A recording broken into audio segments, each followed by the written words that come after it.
So today I am going to tell you also how much agriculture sector contribute to our economy. At the end of my talk I am going to talk about it. So I have designed my talk in such a way. Initially I will take you to Western Ghats and highlight the research what I am doing in Western Ghats. Then I will bring you to Bangalore because some of the people know me because of my work on Bangalore. Then as a scientist, what I have done to the society is the concluding part of my talk. As a researcher, our job is to do science. And if the science reaches the destination, that is the society, then it really means the work of the researcher. That's what I look for, and that's how we have been working at Indian Institute of Science. My agenda is to ensure, why I am doing this science. To ensure that our children will have clean air, water and environment. So I don't make compromise as far as this is concerned, which you would have noticed in my writings also. If you want to maintain the clean air, water and environment, you also have to take appropriate decision. So the decision making becomes a very important thing, maintain the ecosystem integrity to sustain the resources. We all talk about sustainability without understanding the concept. So it has become a jargon than actually being practiced in the system. Let me take you to my classroom now, how I teach. I will give a flavor of that before I take up my work on the Western Ghats. If you look at this food chain, carefully, you see the producer producing the food, which is eaten by the next level of organisms. And then, if you look at carefully, there is an energy and material transfer happen from one level to the other. And whatever is left in the system gets converted into elemental form by bacteria and fungi. That's why there is nothing called waste in the system. Where do you see waste? You will see waste where waste people are there. You can see in the ward where the littering of waste, you can count how many waste fellows are there in the system. That's where we have to intervene and bring the awareness in the public. I don't know why people have fallen in love with plastic so much. Plastic has become a art of the day. That is mainly because people have opted the lifestyle which is convenient, use and throw. And we have reached the situation, and I think some of the people who are sitting in the front row will understand what I am saying, that use and throw culture is practiced very well at home by our youngsters. When you cross 55, 60, they'll throw you in the Vruddhashram. Irrespective of how big you are and how powerful you are during your professional period. So, that's mainly because we didn't understand how the nature functions. When you look at this slide, you can learn principles of thermodynamics, energy and material transfer. That's how I teach my students. My students never forget because I don't allow them to mug. I allow them to learn. Okay. So now let me take you to the Western Ghats. As you all know, we all have inherited only one earth, and protecting that Mother Earth is a requirement if we want to ensure the sustainability of resources for the children. If you look at the diversity of life on the earth, our scriptures talks about 8 to 12 million species on the earth. Look at the beauty of our scriptures, what we have got from our elders. And in science, we have estimated about 1.2 million species. Out of 1.2 million species, we know the biochemical composition of about the 10% of that. That means a lot more to be done, but only few youngsters are coming to the science. We need to make the science more attractive, so that more and more youngsters get into the system. So that is another challenging job on our shoulders. The day when we protect the biodiversity, we will see the prosperity in our system. Now let us look at where do we have this biodiversity on the earth. For that I will take you to the Western Ghats first. Every fellow sitting in Bangalore want to look at my homeland, Western Ghats. I am from Western Ghats. Because of the resource rich. If there is a water scarcity in Bangalore, they look at my home and they think of getting the water from my home to this place. That's where I started telling them, even Western Ghats you are not spared. Now they started looking at the moon for the water. Because after this recent water crisis in Bangalore, they started looking at the moon also. Now let's look at the Western Ghats. How much area we have to conserve? Look at the spatial extent of Western Ghats. It constitutes only 5% of the India geographical area. In that 5%, we have identified 40% as ecologically sensitive. That means only 2% of the India geographical area we have to protect it for our children. That is where the management comes to the picture. And let us try to understand how Western Ghats helps us. If you want to have a climate resilient system, Western Ghats conservation is the requirement. The kind of carbon sequestration that happens, the way the stability is provided to the system, we will understand why the Western Ghats are required to be conserved as the important as Himalaya or the Northeast. Okay. So now let us look at the number of species that occur on the Earth. When you look at latitudinally, you will be surprised to see at 8 to 14 degree latitude, at lower latitude, you have the highest number of species. 8 to 14 degree latitude corresponds to the Kerala, Karnataka and Tamil Nadu part of Western Ghats. See, we have inherited such a rich, diverse ecosystem. It's our responsibility to conserve that and pass it on to our children. In case we are unable to identify the biochemical composition of the species that are there in this region, at least we should protect them so that our children can do that job. Then, that is where you have to have ecosystem approach, wherein you will maintain the physico-chemical integrity. When you maintain physico-chemical integrity of the system, you will have the biological integrity. That means the species that occur in particular region has its own habitat and niche. You need to protect that. Then only you can see the conservation. That is where physical and chemical integrity of the system has to be maintained. Now, look at the diversity of life we have got. In one of the village, that's what I was telling Mr. Singh when I was traveling with him. In one village, I see this many varieties of brinjal. Okay? And then in one taluk, I see this many varieties of rice, for fragrance, yield, etc. If I just do hybridization of this, I've done my job. That's what I push for. I am against the transgenic initiatives because we have not understood the implication of that. As a member of some of the committees, I have made my remark loud and clear.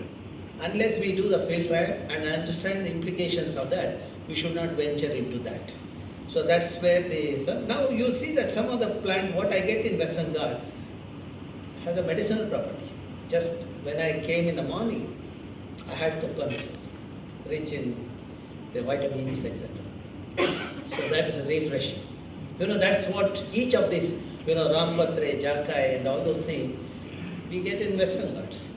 But unfortunately, whatever the raw material is extracted by farmers, they are not getting their due share. For example, if you look at kokum, the farmers get 25 rupees. But when it goes abroad, it becomes $500, the middleman. And when it is manufactured product, it will become $15,000. Had we had the processing, the thing to extract the fat from that, probably we would have been more richer. Why are we so lazy to do it? Why are we not making the youngsters to think on those lines? That is the challenge that we have to do it, okay? Now, let us understand how the changes are happening in the Western Ghats. I use a remote sensing data. These are the pictures of the Earth taken from the satellite. From 1970, that means we launched the satellites way back in 70s, and every 21 or 30 days interval we get a picture of the Earth. Once I have such a temporal data, I can find out what changes are happening in the system. And that is the big data we have. And to analyze this data, today we have evolved in algorithms, artificial intelligence and machine learning. See, earlier, when I was a student, to analyze a district, it used to take about 8 to 9 months. Today, my students do it, temporal analysis of the entire Western Ghats in 4 to 5 months. That is the beauty of the current generation. That is the beauty of the technology, how it has evolved with the time. That means, if you want to conserve, you have the data. It shows that there is a degradation of forest cover is happening. Green is reducing. Not only green is reducing, green is also getting fragmented. We'll understand what is the implication of the fragmentation in few minutes, okay? Now, let us try to understand what is the service provided by the Western Ghats. As you all know, during photosynthesis, plants take the carbon and give us the oxygen. and the part of the carbon is stored in the plant. So if you quantify that, above ground biomass, below ground biomass, carbon in the soil, you will be surprised to see what is the amount of the carbon that is stored, which is about 1.4 million gigagram. And every year, it stores about 37,000 gigagram of carbon, which is equivalent to the emission that is happening in regions like, towns like Trivandrum, Cochin, Mangalore, etc. That means nature knows how to balance. But unfortunately, our activities has superseded that, have crossed that limit. So that is where, if you look at the economic value of this carbon, it amounts to about the 100 billion rupees or $1.4 billion. You might ask, what is the use of this number? When I go to the international forum, as a member of the committees of the government, I always tell the Westerners, the carbon that is stored in my trees, in Western Ghats or in Himalaya, are the emission because of them, of the industrialization. I need to conserve this to conserve my earth. If that has to happen, they need to pay. Polluter pays principle has to be applied. That means this is the money the industrialized country has to pay our country for conservation and management. Okay. Now if this trend continues, what is likely to happen we have looked at. There is a further reduction in the forest cover. Over the last 2 decades, we have lost 5% of evergreen forest in the Western Ghats.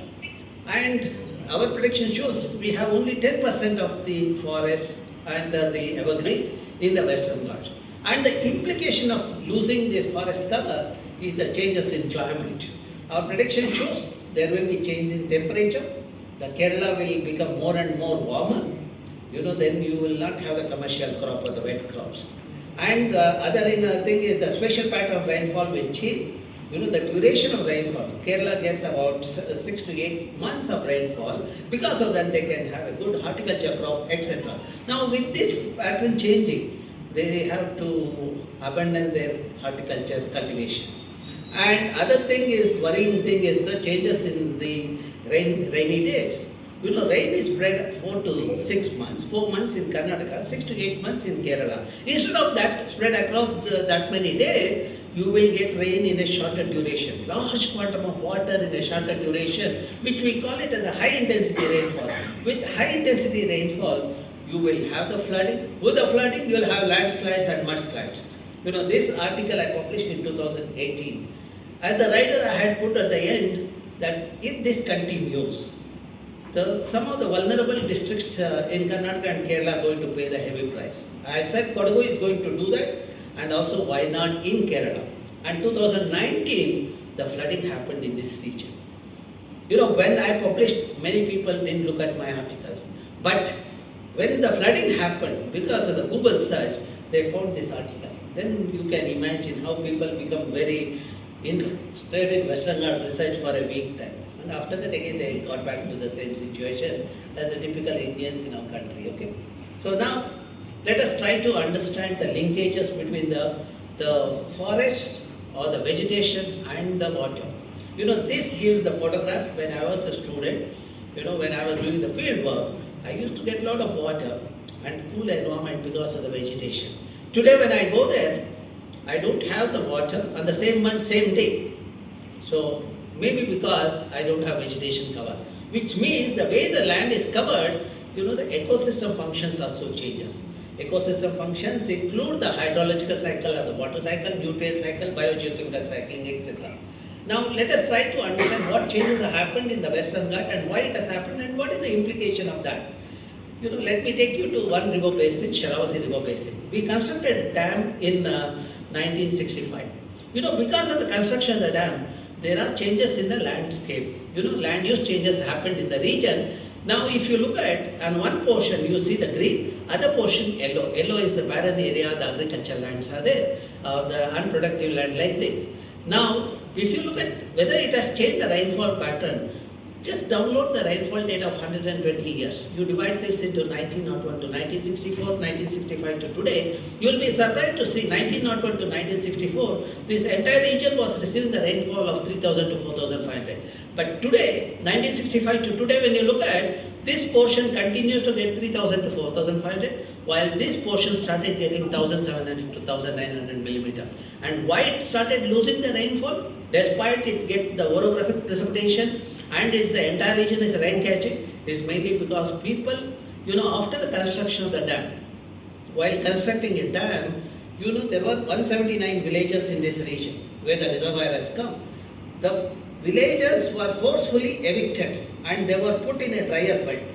They were not willing to move because there was no proper compensation. What these villagers did? They were put in drier bed like Bhadravati, etc. They waited the reservoir work to be completed, then they came back to this region and they converted forest area into agricultural land, and today it has become barren area. That is the change that has happened. Now, how this has affected the water availability in the region? See, whatever the quantum of rain, how long the water is there in your water body decides your fate. Now, to understand that, we carried out a hydrological investigation. We carried out, we put the sensors in the underlying layers. We monitored the catchment, one catchment dominated by native species forest, diverse vegetation, the other one monoculture plantation, the other one urban area, like that about 28 representative sites we monitored, and for about 3 years, to get seasonal variability as well as year-to-year variability. Now, in this region, rainfall is there for 4 months, you have water because of the rain for 4 months. Next 4 months, the water that is stored in the Vado zone comes to the river or stream for the next 4 months. During summer, the water that is in the groundwater zone will come to the river or stream for the next 4 months. That's how we have 12 months of water. Accordingly, our study sites were categorized as A, B, C, D. A are the region where the water is available throughout the year. B are the region where the water is available for 8 months. C are the 6 months and D are the 4 months. Now, if you look at A type of streams occur, that means water bodies carry water for 12 months provided the catchment has the vegetation cover more than 60%. When catchment is degraded with the vegetation cover less than 30%, we will have water only during the monsoon. Now, the implication of this, we will try to understand this. This is the region where you have 12 months water. This is the region 8 months water. Yellow is 6 months and blue are the 4 months. Now, just overlay the vegetation cover on that. Wherever forests are contiguous of native forest, you have 12 months water. Wherever forests are fragmented, depending on the level of fragmentation, you have 8 to 6 months of water. Depending here, the forest cover is less than 30%, we have only 4 months water. We also looked at how much water get infiltrated. In the forest area, the 60 to 65% of the water gets infiltrated. That means when it rains, the percolation of water will happen. Whereas here, it is only the 20 to 28% of the rainfall gets infiltrated. Now, our study shows wherever the forests are there, the roots are also diverse. Because roots are diverse, soil has a diverse microorganism. When soil has abundant and diverse microorganism, microbial activities are very good. When microbial activities are good, soil becomes porous and permeable, which is evident from the lower bulk density and higher nutrient content. Okay, so that is what we noticed in this region. Whereas in this region, there is no such this. Okay, that's where only 28 to 30% of water get percolated when the soil is not porous. Okay, now we also looked at what is the demand of water in the region. Wherever forests are there, demand for water is higher, but still there is enough water in the region. See, when country has to develop, people say we need to cut the forest. You should tell those the stupid fellows, I brand them like, that there is a demand here, but still we have enough resources. Here in the name of development, we have converted forest into the agriculture, etc. And we are in the barren area, and the demand for water is there, but there is no sufficient water. Now let us look at how it affects the livelihood of the people. The farmers in this region, since the water is available 12 months, they can grow multiple crop or a cash crop. Okay, their earning is 1,54,000 rupees per acre per year. Whereas in this region, since the water is available for 4 to 6 months, they can grow only one crop. The earning is 32,000 rupees per acre per year. And another interesting thing that came out of my research is, in this region where native species forests are there, pollinators are abundant and diverse. When pollinators are abundant, pollination becomes efficient. When pollination becomes efficient, yield of the crop is higher. So, whereas here, the pollinators are not abundant, yield is poor. Okay. Now, for example, take paddy. The yield of paddy here is the 16 to 18 quintal per acre, whereas in this region it is 6 to 8 quintal per acre. Now, Government of India wants to double the income of farmers. My only suggestion is just maintain the catchment of the region. Good catchment will give the pollinators and water. That's all is required for the farmers. They will have water and they will have prosperity at home. This is what I published in Current Science in 2020. Why I did this? When we graduate, we all used to read the literatures of the West. In Western literature, they used to say, if the trees are there, water inflow into the reservoir is less, you should cut the trees. Right. And our engineers who are graduated with that kind of education, the first thing they did is the deforestation in the reservoir catchment area. That's where we are facing the water crisis in most of the reservoirs in Karnataka and in the country. But for the first time I disproved that theory. I said that if you have the water, if you have the forest, you will have the water. For example, Mekedatu project is mooted in the Karnataka government with a lot of emotions, which submerged 5,000 hectares of forest. I quantified what is the hydrological service done by the forest of 5,000 hectares. It allows 100 TMC of water to percolate. It deposits 100 TMC of water. I wrote an article. Why are we spending 2,000 crore or 20 billion to construct a concrete dam to store 65 TMC by removing the forest which has been doing 100 TMC of water storage? And I also looked at the ecological services provided by the forest ecosystem, which amounts to about 100 billion rupees. The forest on average gives about 1 million rupees per hectare per year. So by that account, you can see the worth of the forest. 20 billion rupees we are spending to loot the natural resources of 100 billion rupees. There's a limit for looting, but this is how it happens, okay? But Tamil Nadu is very happy with my work for very obvious reasons, okay? Now let us look at the diversity of animals in the region. Wherever water is available throughout the year, I see these animals like sloth bear, tiger, etc. Where water is not there, I see only two-legged animal fighting for water. Now that is where you can see the habitat of two-legged versus the four-legged animals. Okay. Now let us try to understand how we get the medicine. For example, these two fish species we discovered and we named it. Schistura nagodiensis, Schistura sharavatiensis. It is used for curing the bronchitis or asthma. I thought that this fish species has a medicinal property. If I culture it in my lab, I can become a billionaire. I brought the fish to the Bangalore, cultured it in my lab, but unfortunately it didn't have the medicinal property like Bangaloreans. That means, if I want the medicines from this fish, I should grow it in its habitat. For that to have it in its habitat, it should have water 12 months. For the stream to have water for 12 months, it should have a catchment area dominated by native species forest. That establishes the link between the aquatic diversity with the terrestrial biodiversity. Now let us try to understand another case study of frogs. Frogs are known as amphibians. That is because there are two stages in the life cycle. First stage is juvenile stage or tadpole stage, which is in the water. Next stage is adult stage, which is on the land. Now if there is no water, what will happen to the frog? Tadpole stage cannot happen. The frog will not survive. In such a case, how did the frog manage? Let us take example of Philatus luberinus. We saw after fertilization of the egg, on 14th day we saw the younger ones are coming out in the drier region. That means, I was surprised. I asked my student to get the egg to the Bangalore, fertilized egg. We monitored in our lab. On 14th day I saw the younger ones are coming out. Which means, the frogs have learned how to get adapted to a situation where there is a water scarcity. With the water scarcity on earth, none of us will survive. It's only these organisms will survive because they know how to get adapted to a situation. That is where we have to be conscious of this, okay? So now, you understood the importance of Western Ghats. Now I'll move forward. Our elders protected a patch of forest as a sacred forest. They knew that where forests are there, water is there in the wells and in the water bodies. If you look at head of the Shiva, Lord Shiva, as long as it is covered with hair, he retains the water. Similarly, as long as Mother Earth is covered with the green saree of native species, she retains the water for 12 months. If I convert that green saree of native species into the degraded catchment, then she gives the water only for 4 months. That's the message my elders have given, which is proved through my science. Now, unfortunately, my generation, which is all idle brain, they're converting this forest into idle land. Unfortunately, that is the degradation that's happening in the region. We are intervening in some other locations.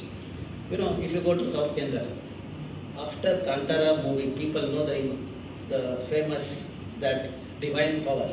So we will give the feedback to the divine power to tell the people that you maintain the forest so that there is a prosperity at home. So this is the tip we give it to them, and we make the Kantara that they want to spell those things, okay?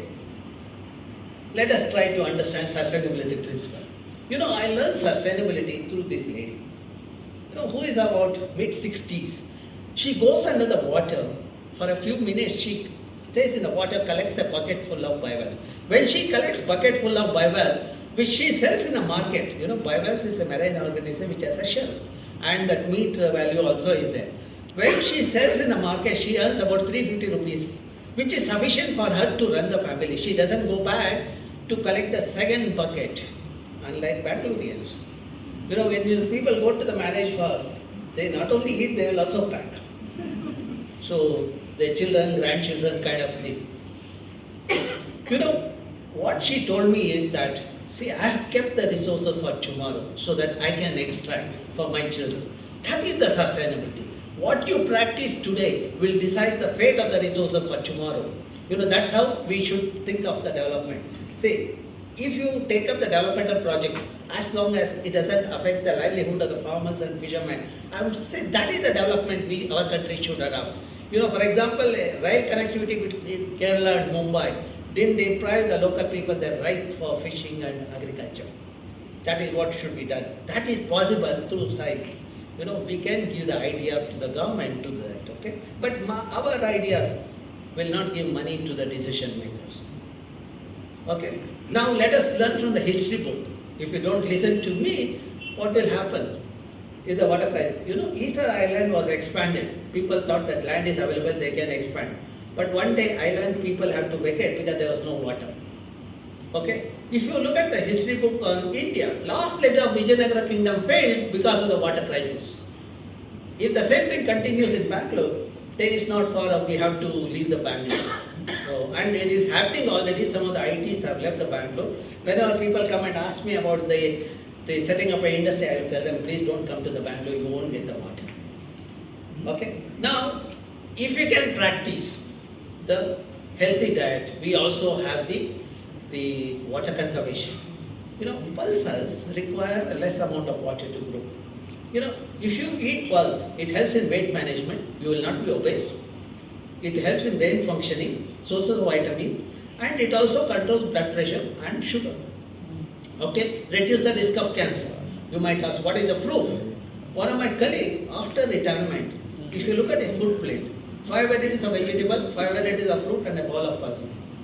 When he was the head of the organization, he had blood pressure and diabetes. Today he is 74.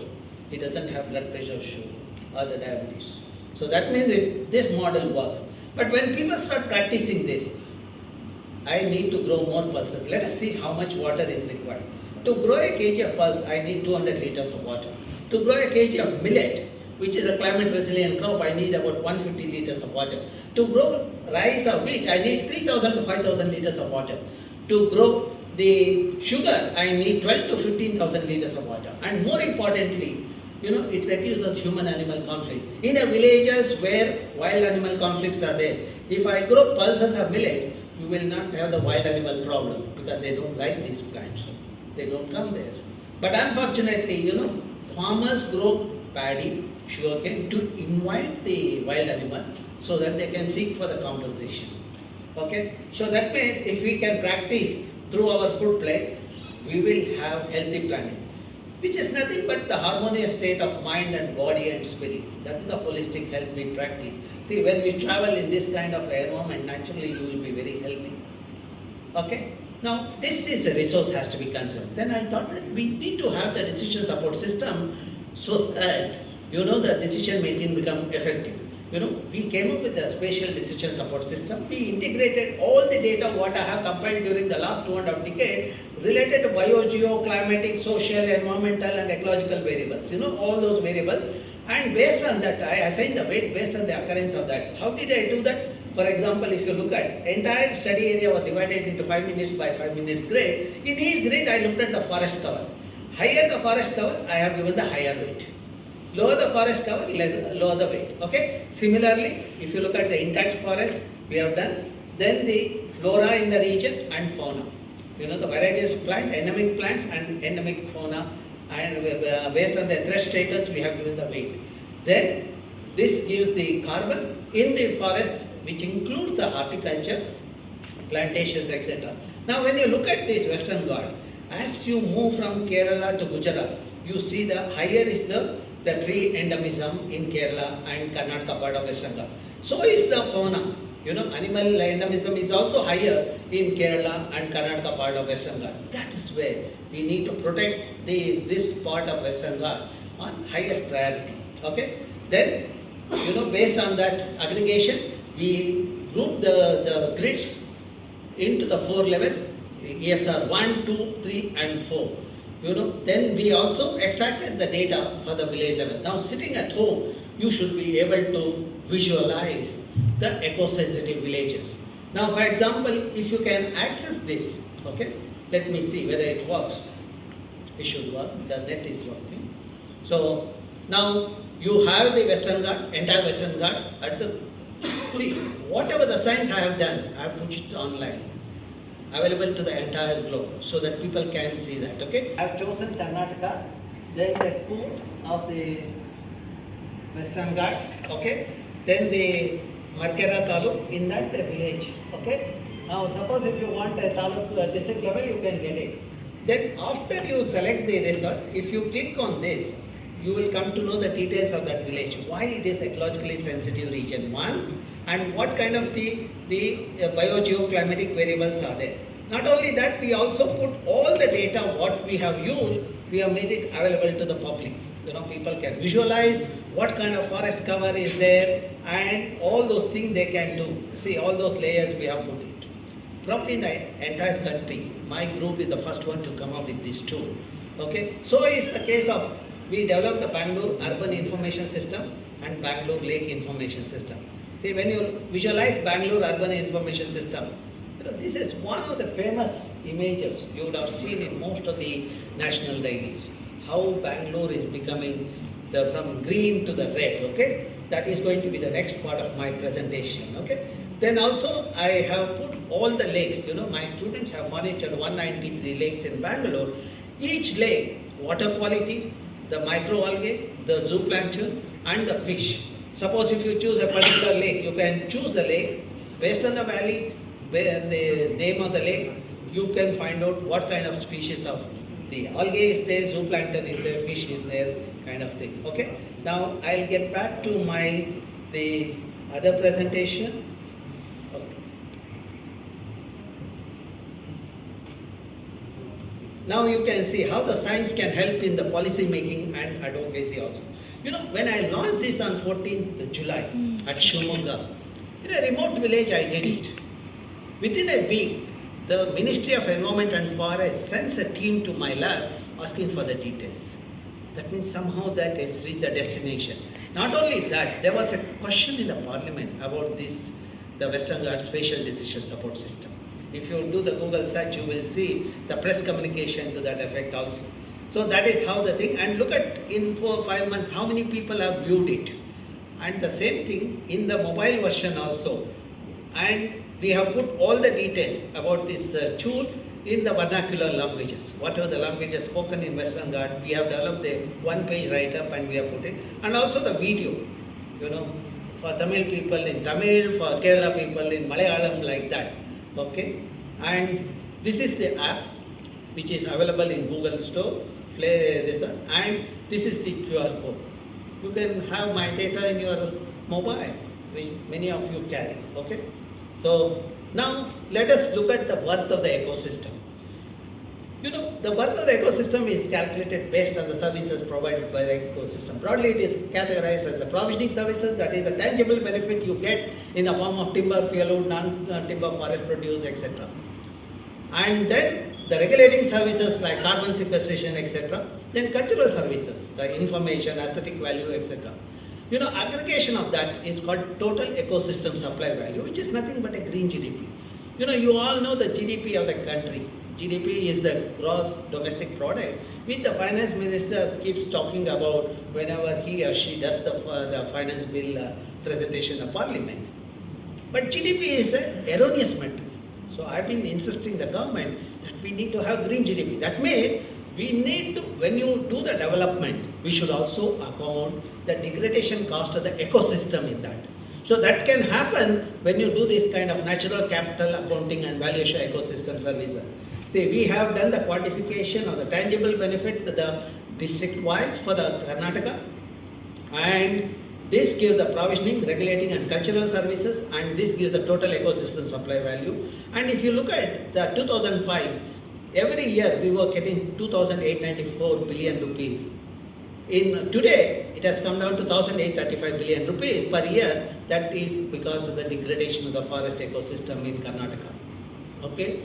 Then we also looked at the per hectare value of this forest ecosystem, and then based on that, see, this summarizes the table, the forest sector, then agriculture. Agriculture includes the cropland and horticulture, which is gives the per year value, and you have the 2019, the same for the 2019. See, to compare this, I converted 2005 value to the 2019 so that you can compare the two time period, the data. That's what we did. Now, if you are getting 2,841 billion rupees per year, what is the asset value? See, if you keep 1,000 rupees in an account, at 10% interest, you will get around 100 rupees a year. Okay. Now, to get 100 rupees, you have to keep the principal amount of 1,000. Similarly, to get 2,841 billion rupees a year, what is the worth of the forest ecosystem? Let us look at. See, the worth of the forest ecosystem in 2005 is 73,000 billion rupees, which has come down to 47,000 billion rupees. Okay. So now that shows the degradation in the system. Actually, I had published an article about Uttara Kannada district 4 or 5 years back. United Nations has formulated the protocol how to do the valuation. They saw my publication, they approached me asking whether I can do this for 10 districts in Karnataka. Of course, I signed the contract, but unfortunate thing happened was as soon as I signed the contract, the COVID hit the streets. There was no way people can move or collect the data kind of a thing. But fortunately, it helped me. So, since I was in the government committees, I used to travel in the Western Ghats. I could collect the data. And since I was not traveling to Delhi and all, I had a lot of time, myself, my student. So instead of doing 10 districts, we did 30 districts in Karnataka, the valuation of forest and agriculture ecosystem for the entire Karnataka. When I presented this in the United Nations Assembly, representing India, they were surprised. How did India do it? I said, that is the true power of India. When we rise, no one can beat us.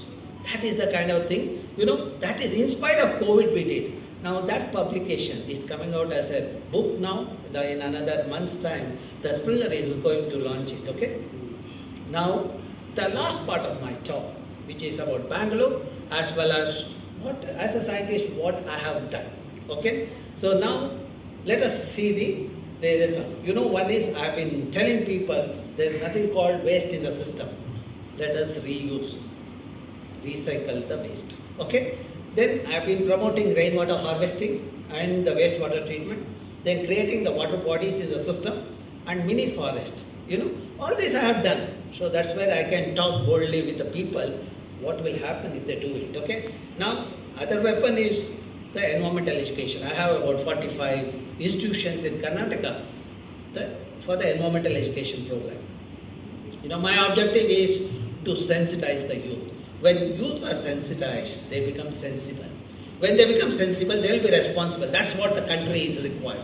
When they become responsible, they will not allow the looting of the resources. Okay. Now let's look at Bangalore's situation. Bangalore gets a rainfall of 700 to 850 millimeter. If that is the rainfall we are getting, we have 15 TMC of water. That means we have 15 TMC of water where the requirement is 18 TMC. That means 70% of water requirement can be met by the rainwater harvesting, which is the most effective way is through the lake. Other is the rooftop harvesting. If you have lake, if you rejuvenate the lake and retain the rainwater, groundwater recharge will happen. Okay. Then the second thing is, when you are using 18 TMC of water, you have 18 TMC of wastewater. If you can treat that wastewater through the nature-based solution, the cost-effective solution, you get 16 TMC of water. That means 15 TMC because of rainwater harvesting, 16 TMC because of the wastewater treatment, you have 31 TMC.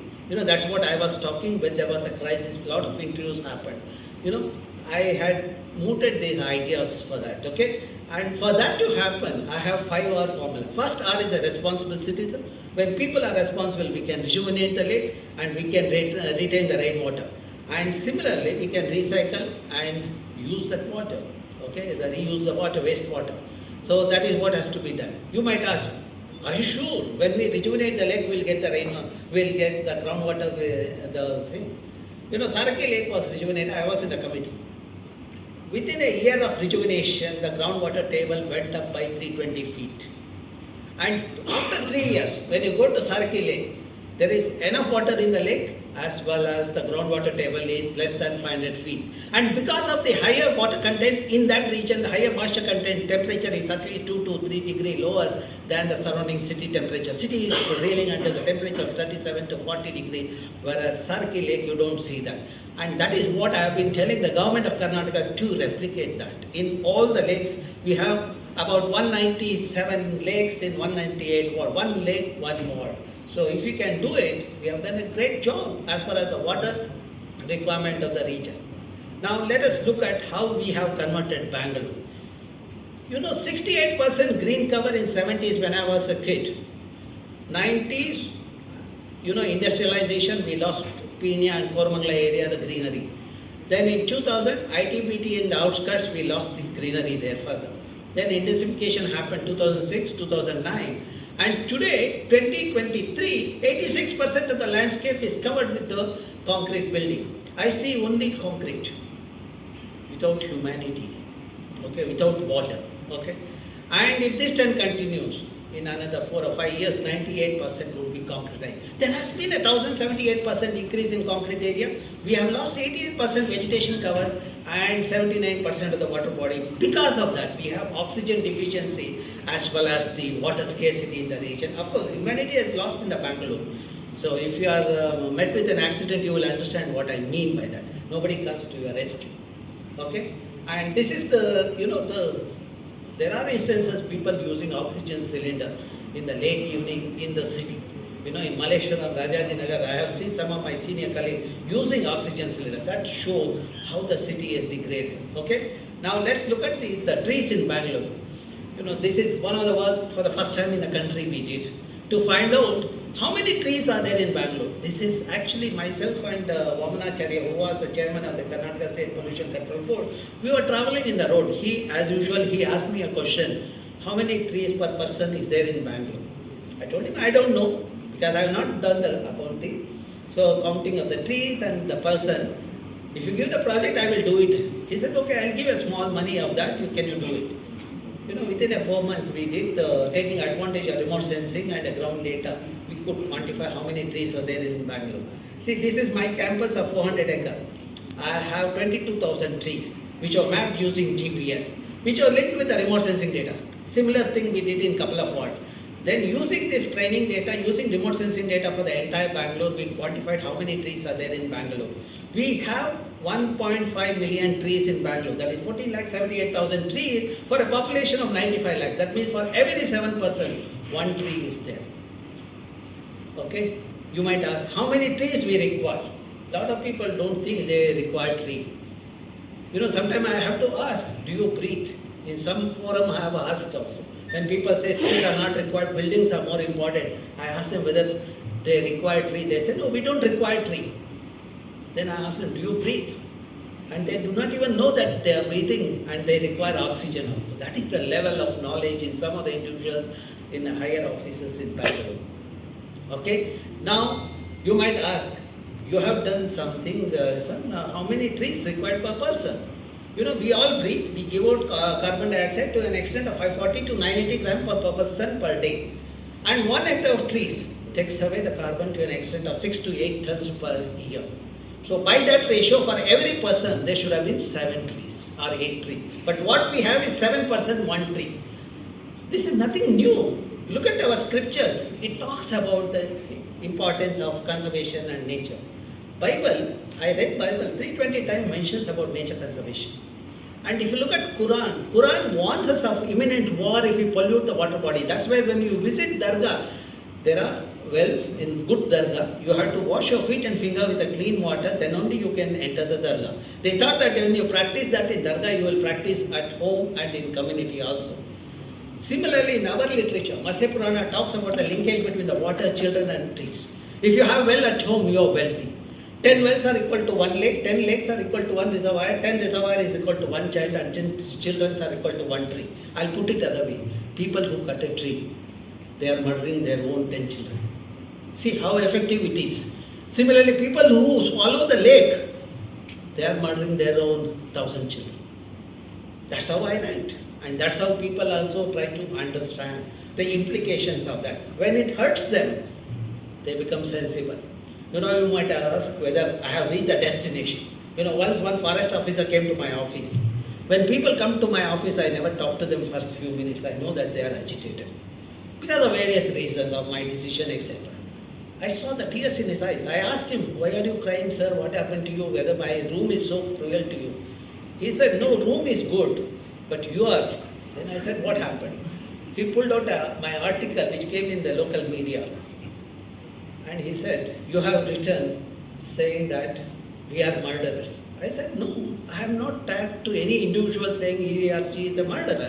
He said, "See, you have written where those who cut tree, they are murdering their 10 children. Now, there is a road widening on Jaimal Road. I have to remove 178 trees. If I remove 178 trees, tomorrow you will write an article saying I have murdered 1,790 children. If I don't do it, I will lose the job. Now I want a solution from you." I said, "There are vacant land nearby. Just 2 hectares area, you do the planting of sapling, at least 4 or 5 years old, and then take up the transplanting the good trees, native species." I said. When he started this initially, people started appreciating. You see, there is a solution. That's what I meant. Okay. Now let's look at how we look at the water bodies. Lakes are used for dumping solid waste. We build Lakeview apartment, and then we pollute the water body with the sewage. This Belandur lake was receiving 500 ml of untreated sewage. And people who are away, they send it through the tankers. So that way, whether you are closer or away, you are polluting the lake. See, when the lake is clean, it looks like this. When the lake is polluted, because of the nutrient-rich environment, you have profuse growth of invasive weeds. When there is a profuse growth of invasive weed, there is no sunlight penetration happen. Because of sunlight penetration is not there, algae population comes down. Because of that, fish population comes down.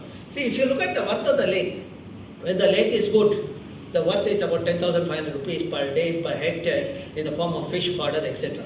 When we pollute the lake, the worth comes down to 20 rupees per day, per hectare. Okay? And these are the glories of Bangalore. Frothing lake, fire. See, I have traveled many countries. No one showed me the coexistence of fire and water. It's only the Bangaloreans showed me this. And the solution, I know as a scientist, I have to remove the pollutant. What is the solution? My Babu sitting in the government offices think about it. They want to just cover it up. They put the barricade thinking that will be the solution. I wrote an article saying that this is not going to solve the problem. It's an ad hoc solution. The solution is only for 4 days. As I predicted, the froth crossed over. On the 5th day, the froth was on the street. I just wrote one more article to tell them how fooled they are. But one thing I didn't understand was, which when I commented earlier, this costed 2 crores. The 2 crores, 40%, how much it matters in our system. Okay, that was the agenda. That's where the mismanagement happened. You see, wherever pilferages of money happens, there is deliberately done. Okay, now let us see how the pollution will affect us. People are dumping solid waste, even in lake, and liquid waste containing the heavy metal.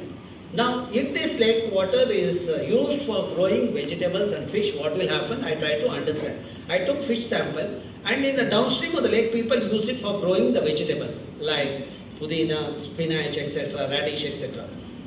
You know, that when we analyze the sample, all of them had heavy metal. See, the presence of heavy metal in food is really worrying. That is contributing to the cancer and kidney failure in the city. The city has the highest cancer, we are number one as far as the cancer instances in the city is concerned. Kidney failure, which was 1 in 1 lakh about 12 years back, today is 1 in 5,000. Every ward we have a dialysis unit. That's an unfortunate thing. We have made the city the unhealthy city. You will not understand today when you are working with money in your pocket. Tomorrow, after retirement, when the person gets the cancer or kidney failure, entire earning goes in the treatment. That is what I noticed in some of the hospital when I visit to collect the data. Very pathetic situation. We need to wake up and see that this kind of pollution doesn't happen. We should make the industries accountable. We should not allow them to pollute the system. Okay? And we took up the rejuvenation of the lake. I wrote an article about how to rejuvenate Belandur and Vartur lake. They were not doing it. Then some youngster took it to the Supreme Court. Supreme Court penalized government of Karnataka 500 crore. The money is kept in escrow account. And I am a member of the NGT committee where the rejuvenation is happening. So rejuvenation involves decontaminating the lake and also arresting the contaminant entering the lake. That is, if the sewage is coming, you should make sure the sewage is treated. And decontaminating the lake, you have to remove the contaminant which is there in the silt, etc. For that, you need to quantify the silt. When I quantified that silt, my students, when they did, we found 11 million cubic meter of the silt. Then immediately people started writing articles against me saying that, TVR is going to create a traffic problem in the city with this transporting 11 million cubic meter. Then what I did is, I had the assessment of the soil quality in this thing. I found that Vartur silt doesn't have any contaminant, where the Belandur, which is in the upstream of the Vartur lake, had some contaminant. I suggested the farmers, I had an interaction with the farmers, I requested the farmers to take the silt so that within a 4 or 5 kilometer we transport the silt at the zero cost. When I visited that location after 4 months, I got the royal welcome. The people had grown the crop and each farmer tells me they got 1.5 lakh rupees per acre per that season. They grow thrice a year. So you can see 1.5 lakh rupees per acre per season into 3 is the 4.5 lakh into 400 acre is the worth of the silt. In the meanwhile, I also quantified what is the worth of the silt of 11 million cubic meter, which accounts to about 15,000 crore rupees. If I look at N, I can fertilize the soil in Punjab.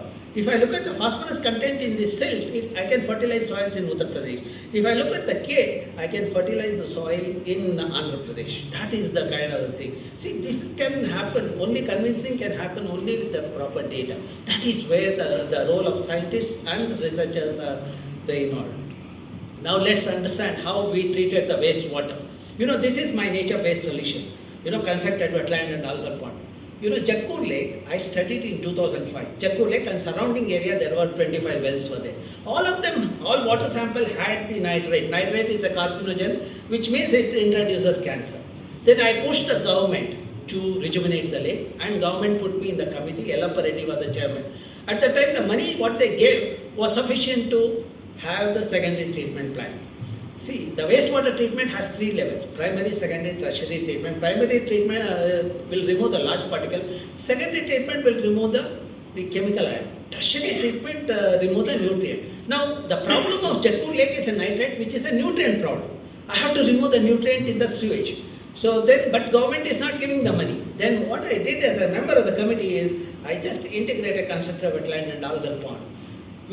We monitored for the last 10 years. My students have monitored, and this is the report available online. You can download and you can read that.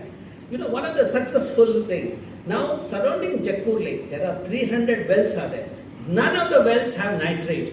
See, I have a satisfaction of giving a clean water to the 300 well users in the vicinity of Jakkur Lake. That is the beauty of the science getting into the society. Okay? Then, even the Ghats problem we have solved. You look at Gokarna. Gokarna, there is a temple pond called Horticulture. Some youth wrote to me. See, I don't go to temple on my own. When somebody invites, I go.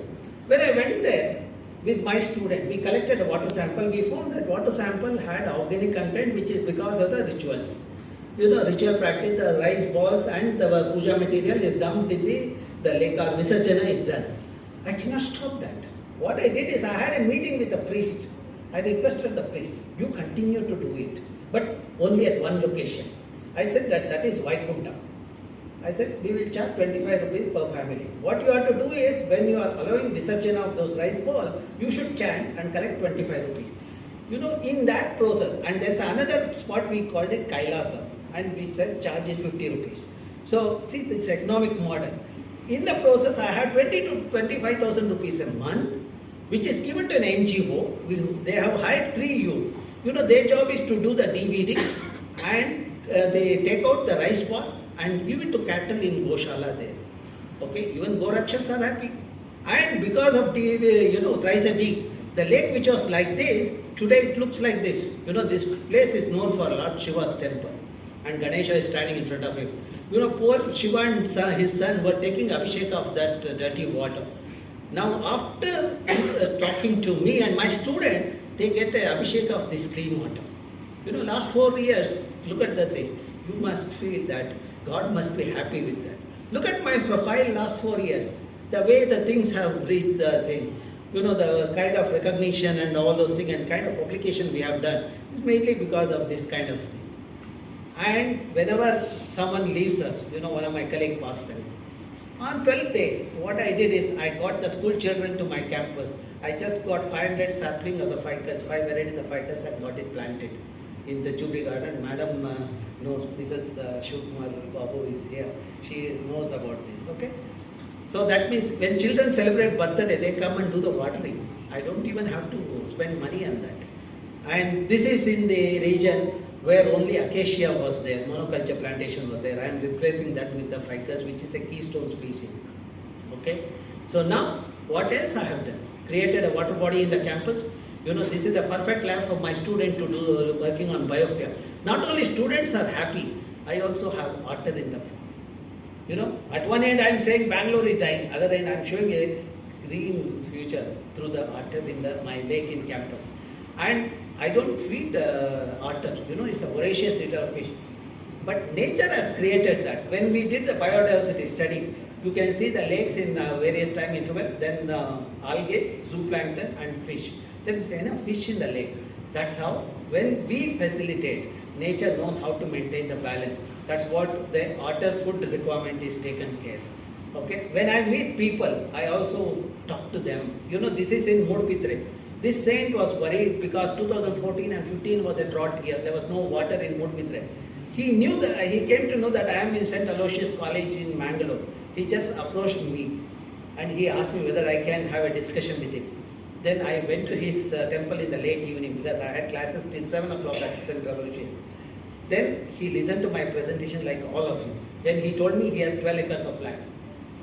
I told my students, oh wonderful thing, let us just stay for one more day here and do the study. We did the catchment mapping, quantified how much water is available and what is the size of the pond should be there, where it has to be. It's a topography survey. I gave the proposal on May, the first week, 2016. Within 15 days, he creates a water body. June 5th, when there was a heavy rain, the water body gets filled. In the meanwhile, I also requested him to do the desilting of 32 lakes in Mudpidre. He said 32 is impossible for a saint. I will do 2. I said, you do 2, remaining 30, I will get it done. As I predicted, he did 2 and remaining 30 were done by the local people. Last year, when there was a scanty rainfall in that district, all the other taluks faced the water crisis except Mudpidre. That means the solution is to rejuvenate the local water body through the desilting, etc. and not pollute the water body, we have the water. When I saw the success is because of the youth, CEO of Alva is also quite young. I gave a medicine to him. 28,000 students are there in that institution to create the water body in his campus, which stores 25 lakh liters of water. And also we gave a list of the species to be planted in the catchment. Catchment plays a very important role. That's why when I saw Phrosophis juliflora in the catchment of this lake, I was slightly disappointed. I am not making a negative comment, but I hope my next visit will be with the native species. We will see that it happens, okay? And after a year when I visited the Alva's campus, you see the greenery with abundant water, the smile on our face. And something very interesting, I am sure some of the youngsters are here. When this gentleman met me, he was a bachelor, struggling to get married. But after creating water body, within 6 months, he get a partner who take care of the entire joint family. You know, when I go there, she doesn't want me to stay in the guest house. She wants me to stay in their house, which doesn't happen in Bangalore. If I go to somebody's house and knock at the door, from inside they say, we are not at home. Then I ask them, who is shouting at me? The ghost or the result? See, that kind of humanity, in human behavior I see in Bangalore, whereas if you want humanity, you come to these places, you will understand what I am saying. Okay? Come to the campus, you will see this climber. This is a Western Ghat climber. I was fascinated by this architecture. And I felt that I should have it in Bangalore, that is in my campus. I brought that seed to the campus. 14 seeds were there in this pot. Out of 14, 7 I planted in 7 locations. Other 7 I kept in my lab. So that if somebody says, what is the proof? I should give those seeds so they can do the molecular ecology also. So out of 7, only 1 has survived in front of my building where I worked for 2 decades. That means even the plants know who will take care. Don't think that the plants what you have planted here, they do not know about you. They will be watching silently you and giving you the prosperity also. So then, see, my question to the fellows critics is, what happened to the other 6? Why it didn't survive? It has survived because I am closer to the plant. I was taking care every day, whereas other 6 I was not doing it. That is what we should listen. In front of this department, we created a mini forest. In a 2 hectares area, 49 native saplings, 500 saplings were planted. 49 species, 500 saplings were planted. These are all from the native species. And today you look at in a region which was earlier infested with Patherium, you will see the rainforest. And groundwater which was 150 feet, today I have water at 10 feet. And temperature in this region is 2 degrees lower. That's where I keep telling government of Karnataka, we should have at least 1 mini forest in each ward of 2 hectares to begin with, so that groundwater recharge will happen and the recreation for our children and elders will happen in the system. Okay? And this gives a glimpse of the forest cover in the region. Okay?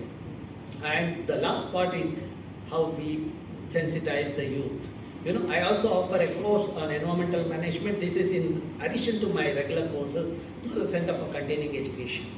The 21 session I have done it, last 21 years. That's how the capacity building for people working in industries, universities, etc. and capacity building of the young children, we are doing it. My hope is that when they learn, they will become a sensible human beings. Okay? So then, I organize an event popularly known as Lake Siva event. I have conducted 13 events. Not only international and national delegates of 1,000 to 1,200, I have given an opportunity for school and college students. School and college students do the next event is during October, 17 to 20. You are most welcome to attend that event. You can come there. It is in Alvas, Moonbidra. You can see the lake, what we have created, and greenery, what we have created in the region. Then, the children, we give the orientation for them to do the simple experiment like carbon sequestration in trees. My children in schools, Bangalore children does it. Okay, catchment mapping, water quality testing. They are trained by my student. They go to the lab, they analyze, and the children in rural area, they do the neighborhood mapping of the biodiversity. Biodiversity Act came in the country in 2002. Biodiversity register is a mandatory. Every panchayat is supposed to have it. But unfortunately, government didn't do it. When I did it in one of the lake conference, in 1 year, I got 170 villages data. And when we did the validation workshop involving the expert, 98% were accurate. So we have the resources through our youth. Only the thing is we have to invest time in doing the orientation. That's what when we do, we get that kind of resource. I have put all this data online. If you go to Lake Symposium website, you will get that, okay? So if you need further detail, you can write to me. This is my email ID. I don't use mobile because I don't believe in using that. And these are the portals because I don't have time to waste, okay? So, and this is the portal where all the data is biodiversity, my group publication. And if you look at ResearchGate, there are 1,200 plus articles are there in this ResearchGate, the portal. See, my agenda is, see, empower these students, okay? And this is my webpage where all my publications are put. In IISC, I was the first one to digitize way back in 95 when I was in the final year of my thesis. For the first time I put it. At that time some people criticized that. But today I see many are following my footsteps because of the kind of popularity it has gained. And my agenda is to sow the seeds of knowledge in these youngsters. You know, when they have environmental knowledge, they become responsible mothers. This is what the country requires. When they become responsible mothers, there is a prosperity at home and prosperity on the land. You know, my only message is, you just respect your mother at home. Then you will know how to respect mother earth. When you start doing it, there will be prosperity on the earth. That's what is required. That's what we are striving for. All of us are doing it. And when youngsters do a wonderful job, there is a smile on everybody's face. Thank you very much. If there are any questions, I will be happy to take. I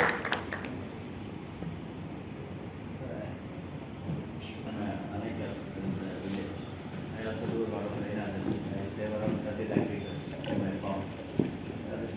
What about the eucalyptus, which is really devastating our farms?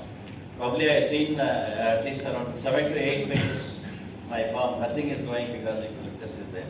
But some critics, they say it is not because of that. But I really seen it. What about your comment? See, actually I have done the studies in Kolar, where similar situation, eucalyptus and all. Wherever eucalyptus was there, Kolar is unfortunately a drought prone region. You know, eucalyptus roots have gone deeper to take the water, to suck the water. The water table has gone further down. So I have suggested them to replace that with a native species. And after 10 years, you see that they have waters in the region. So I think that has to happen. In a phased manner, one has to do that. You have to bring awareness among the community about the implication of this. And more importantly, Forest Department, when Western Ghats Task Force was there, we brought restriction on monoculture plantation of acacia and eucalyptus. You know, that restriction still holds good. And these are the mistakes done earlier. See, always we get fascinated with the outside species, outside people, and we copy that and put it in our environment without understanding the ecological implication of this exotic species in our natural environment. See, initially you will get a bumper crop, but eventually you are going to pay a heavy price in the form of the water poverty in the region. That we should replace that. That's where, you told me that you are retired. Probably this is the message to be conveyed to the community as well as the bureaucrats in the system. Then hopefully the next 10 years we might see the changes happening in the system. Sir, I'm happy to listen to your thought-provoking lecture. Sir, my question was, you told about native species. So most of the forest departments, immediately before the setting of the kharif, they develop lots of nurseries.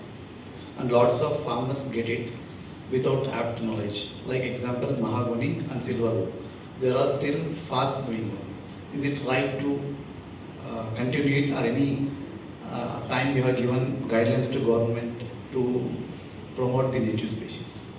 Well, we have set location-specific native species. You know, that is what we push in each of the nurseries also. But there are, one section of some location have some preference for particular species. We have said that you also give that. See, it is better than not having. See, not planting anything is a disaster. Having some plant is always better. Having native species is wonderful so that you have water throughout the year. Slowly people have started looking at that. You see now when people write or in the government policy thing, 20 years back, what they are talking about native species, and today they speak about native species. That is the success we have got through our writings. That's what more and more people have to do. In fact, I listened to one of the experts from abroad. He said, type of species doesn't matter. It's a green cover matters. I told him this is only true from the carbon sequestration point of view. But other ecological services like hydrological and food, etc., that is not true, I said. TVRAMACHANDRA कृपालु भज मद हरण भव